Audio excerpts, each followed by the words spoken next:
Hi, my name is Alex George. I'm a novelist.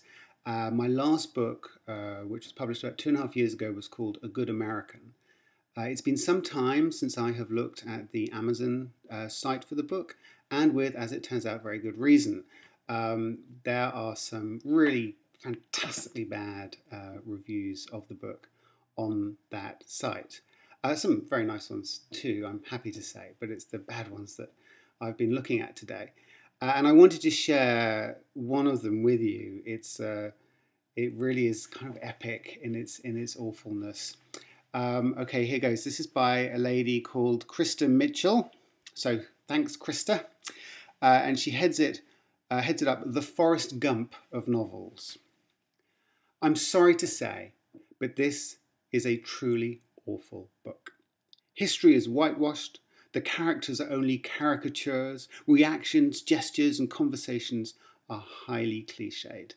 The author seems to have difficulty looking at difficult moments. Whereas thousands died from the filth and disease in the bowels of those early immigration ships, George's idea of hardship is a bed of blankets on the floor. World War I passes in a blink, and the difficulties that Germans faced in the Midwest during that time period is glossed over. Race relations seem merely nervous. Frederick's experience in the war sounds like a bad day at camp, not the trenches of stench, pain, dismemberment, and death. The first most important scene, Yetta's break with her mother, is only summarised. The slow disintegration of their marriage is summarised as well, leading to a final and awkward conversation in which the marriage suddenly comes to an end. It's almost as if the author has difficulty keeping two main characters active in a single scene at the same time. Yetta is kept off scene, either tired, pregnant, or ill, for most of the early pages, conveniently allowing the author to let Frederick to wander loose and alone on the ship without the difficulties of the early days of a marriage.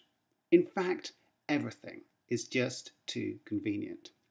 The couple has few difficulties making their way to a new land, finding a place to live where people already speak their language, instantly finding work and a free house, and all too easily establishing themselves as home and business owners.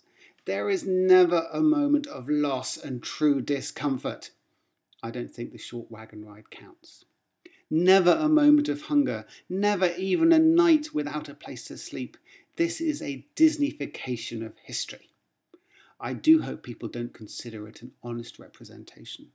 I initially thought, okay, he's just telling a fairy tale, I'll go with that. But the writing is so poor, the characters so flat, that I just couldn't continue reading. I stopped halfway through, and that was a painful dredge.